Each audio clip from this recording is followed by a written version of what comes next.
Trump didn't just threaten Canada today. He gave Mark Carney a deadline.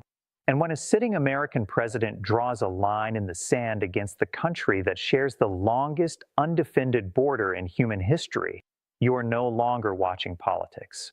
You are watching the opening scene of something this generation has never seen before. Stop what you are doing, because what happened in the last hour is not a tweet. It is not a press conference gaffe. It is not a negotiating bluff dressed up in presidential language.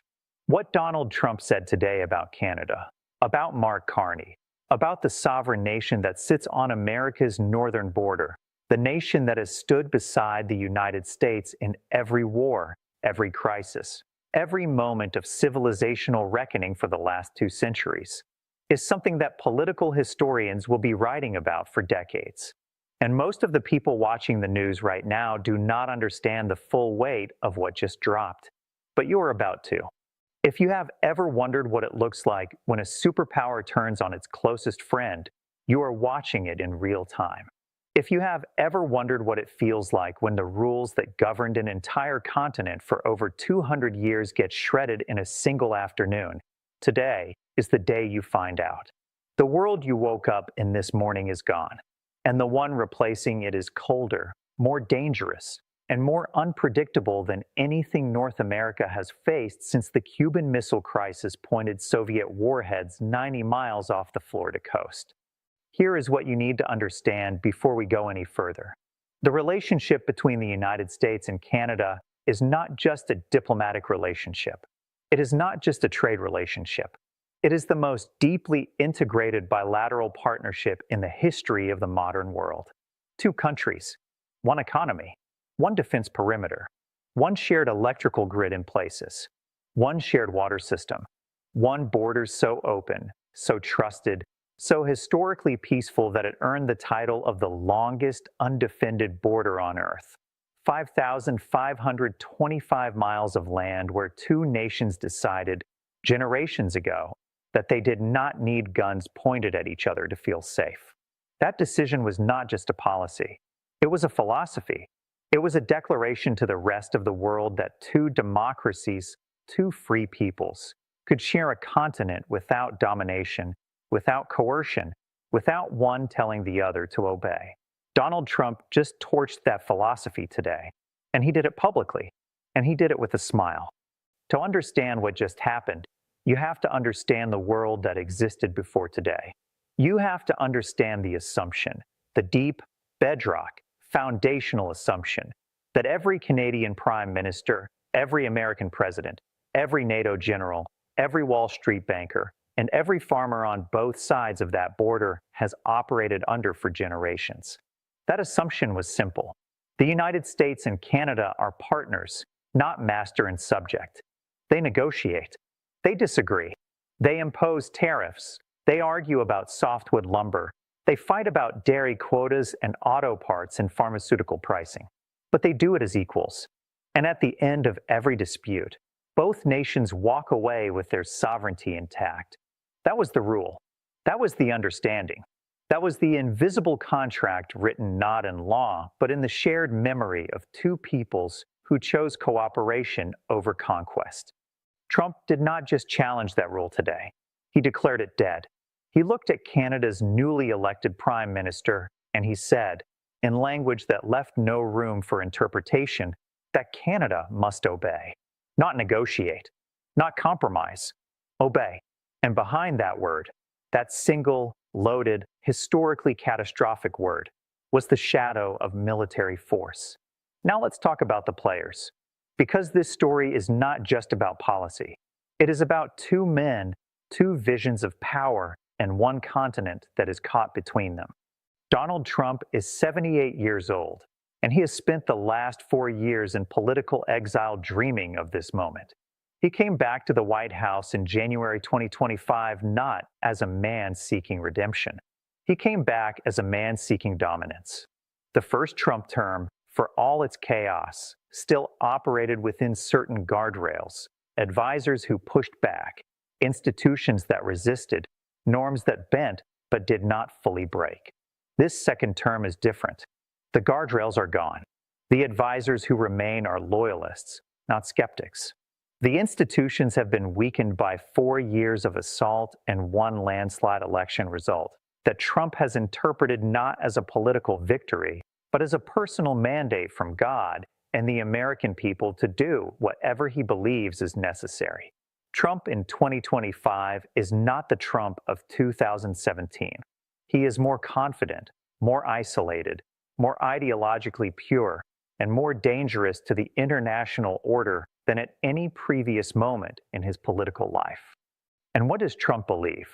He believes, with the absolute conviction of a man who has never been successfully held accountable for anything, that America has been ripped off by China, by Europe, by Mexico, and yes, by Canada.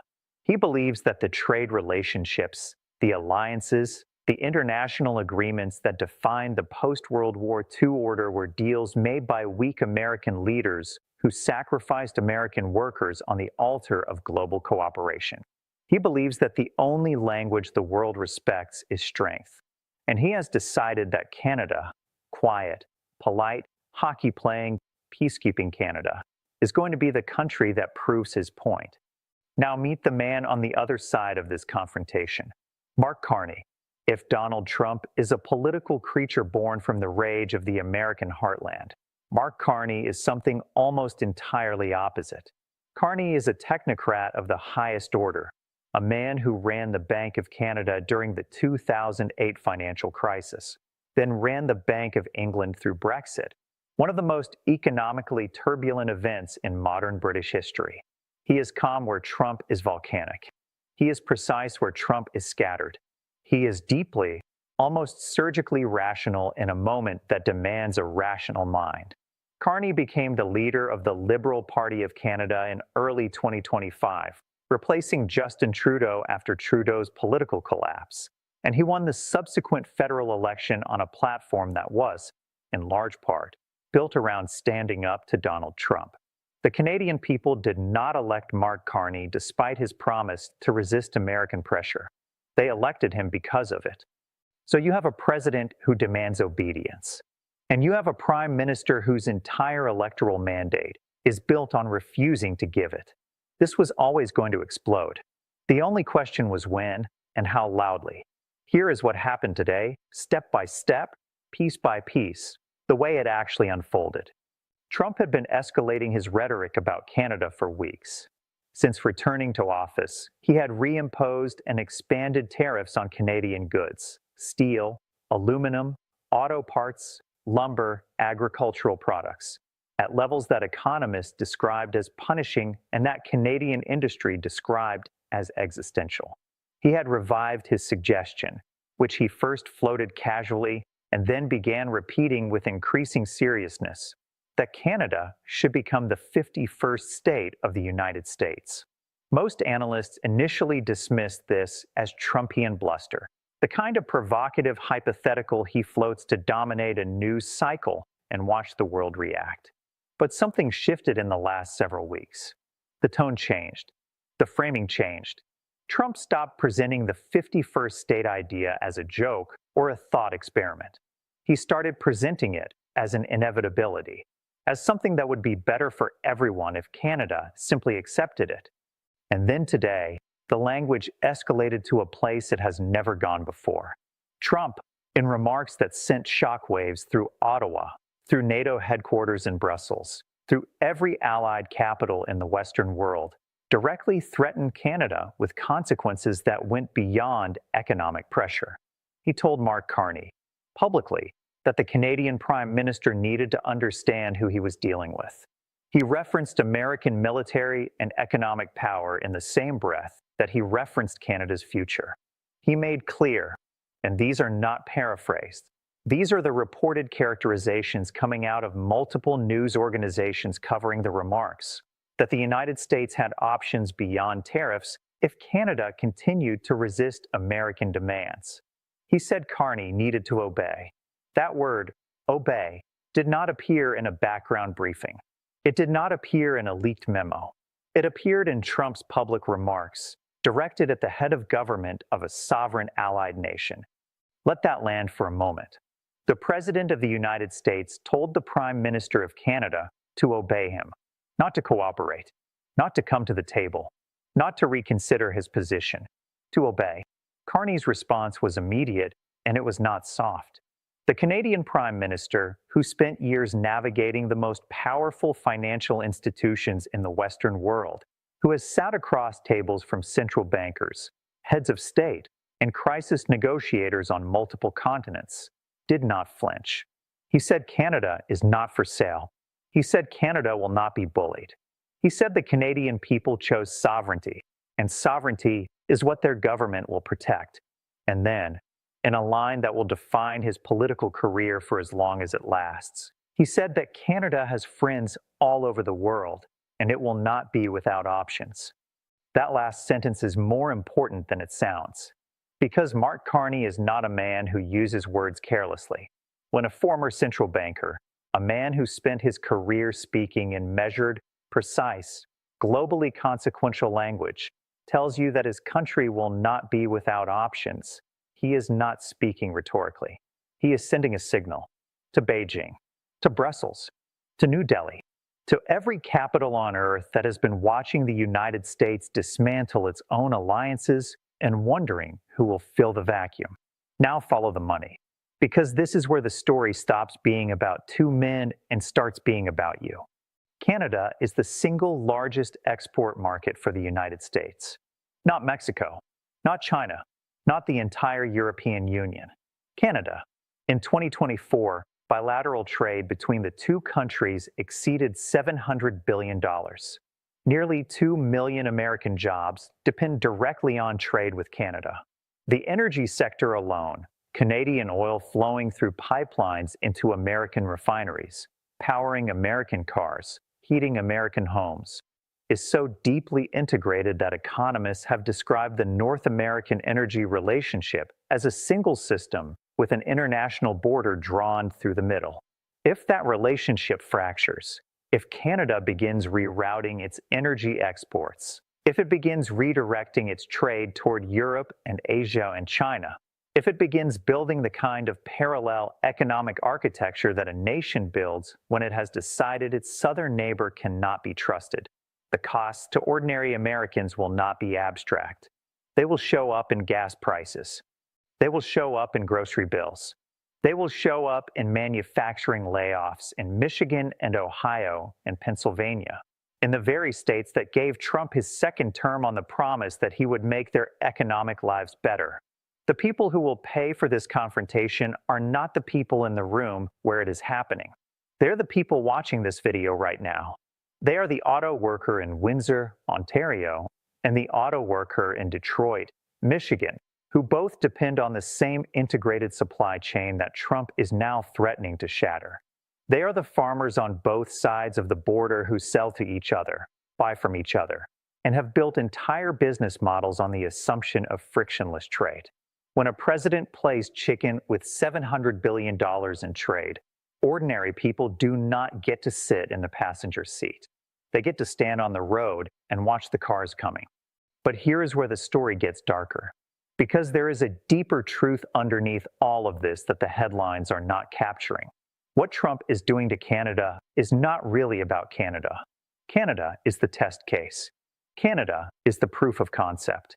Canada is the country Trump chose to demonstrate to the entire world that the United States under his leadership will use its power, economic, political, military, and implication, if not in fact, to bring its neighbors and its allies into line.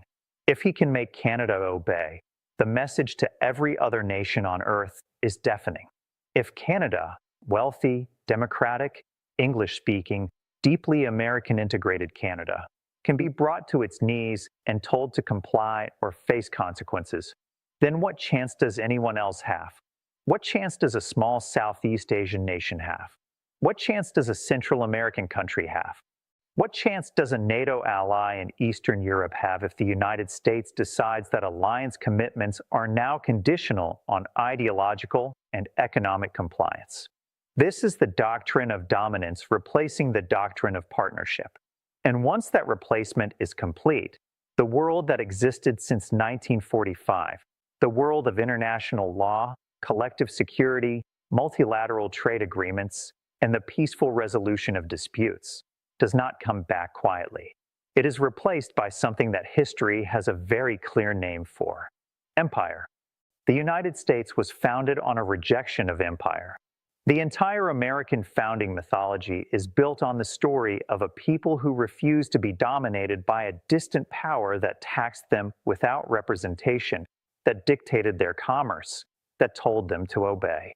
And now, in the 21st century, an American president is directing that same posture: dictate, demand, threaten, dominate, at the country directly north of the Rio Grande. The irony is not subtle. The irony is the entire story. And Mark Carney knows this. He knows that he is not just fighting for a trade deal. He is fighting for the principle that nations, regardless of their size, regardless of their proximity to American power, have the right to choose their own path. He is fighting for the idea that alliance means partnership, not subordination. And he is fighting that fight at a moment when the world is watching, when China is watching, when Europe is watching, when every country that has ever wondered whether the United States is still the leader of the free world or something else entirely is watching very carefully to see what happens next. So what has happened next? Let's be honest about the scenarios, because there are several of them and none of them are comfortable. In the best case scenario, this is maximum pressure diplomacy, and it works. Or more accurately, it works on Trump's terms.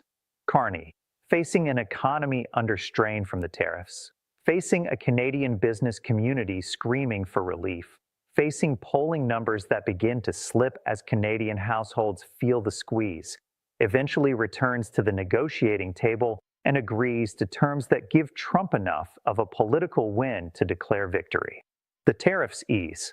Trade resumes at something approaching normalcy. The 51st state rhetoric fades back into background noise. Both men claim they won, and the world sighs with nervous relief while quietly noting that the rules of engagement between nations have permanently shifted. This is the best case. And even in the best case, something irreplaceable has been lost. In the more likely scenario, neither man blinks quickly. Carney's mandate was built on resistance. His voters did not send him to Ottawa to capitulate to a man who told their country to obey. Trump's political brand is built on winning, and any deal that looks like he backed down is a deal he will not make. So the standoff continues. The tariffs stay. Canada retaliates with its own measures targeting American goods in states that voted for Trump, a strategy Canadian officials have explicitly discussed, targeting bourbon from Kentucky, orange juice from Florida, agricultural products from the Midwest. The economic pain on both sides of the border grows. And Canada begins, quietly but decisively, to do what Carney signaled when he said Canada will not be without options. It begins diversifying. It deepens trade talks with the European Union. It accelerates conversations with India. It does the thing that Trump fears most, but keeps forcing with every ultimatum.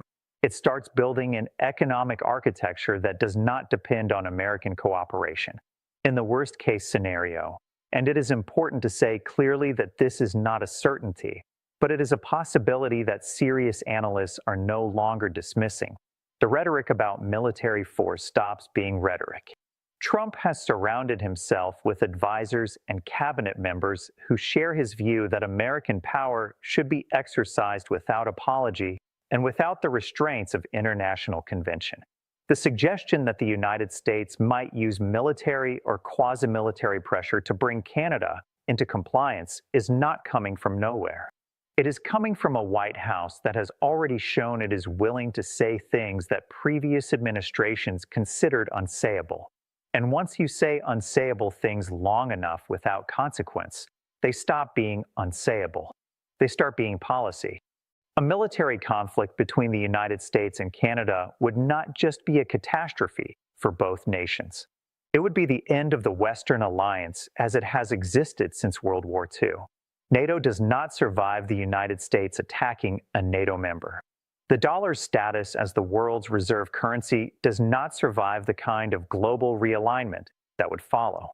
American power, which is built not just on military force, but on the consent and cooperation of dozens of allied nations, does not survive the demonstration that it will be turned against its own friends. The worst case is not just bad for Canada. The worst case is the end of the American century. You need to sit with that, not in panic, not in despair, but with the full weight of seriousness that this moment demands. Because here is the thing about moments like this one. They feel sudden. They feel like they came from nowhere. But they never do.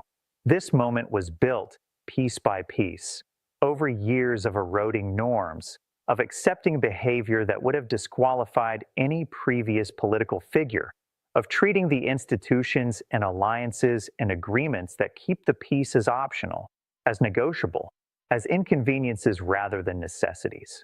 Every time someone said Trump does not mean it, every time someone said he is just negotiating, every time someone normalized the abnormal and called it strategy, this moment grew a little closer. And now it is here. And the question is not whether you saw it coming. The question is what you do now that it has arrived. Canada did not ask for this fight. Canada woke up on the morning of the American election and watched its most important partner, its closest neighbor, its largest customer, its oldest ally choose a man who had already spent 4 years treating Canadian sovereignty as an inconvenience. And then Canada held its own election and chose a man who looked at that reality and said, "We will not bend. We will not break. We will not obey." Whether that choice leads to a better outcome or a worse one depends entirely on what happens in the next 30 days, in the halls of power in Ottawa and Washington, in the offices of the companies that move billions of dollars across that border every single week, in the quiet conversations between foreign ministers and trade representatives and military officials who are all, right now, working through contingency plans they hoped they would never need. The longest undefended border in the world is still undefended tonight. The guns are still not pointed. The soldiers are still not masked. But something that was invisible and assumed and taken entirely for granted, the good faith between two nations that chose partnership over power, has been cracked. And cracked things, as any engineer will tell you, do not heal on their own. They either get repaired with care and intention, or they fracture completely under the next application of pressure. Trump is not done applying pressure. He has never been done applying pressure. That is who he is. That is the entire operating logic of his political identity. Escalate until you get what you want.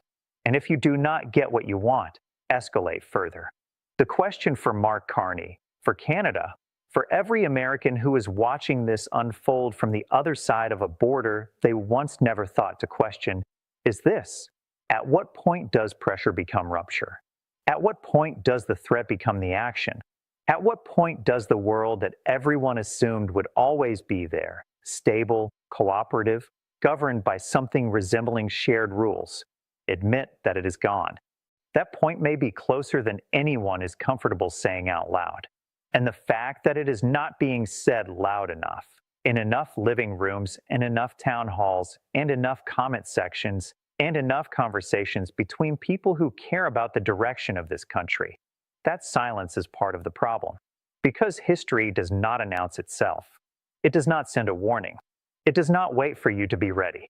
It arrives in moments exactly like this one. A threat issued, a line crossed, a word spoken that cannot be taken back, and it demands that ordinary people decide whether they are paying attention or not. You are paying attention. That is why you are here. That is why you are still watching.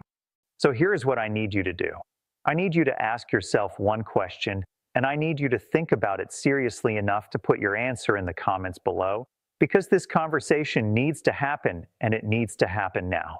If the United States under Donald Trump is willing to threaten Canada, Canada, of all countries, with the language of force and the demand of obedience, then what does that tell us about what America is becoming?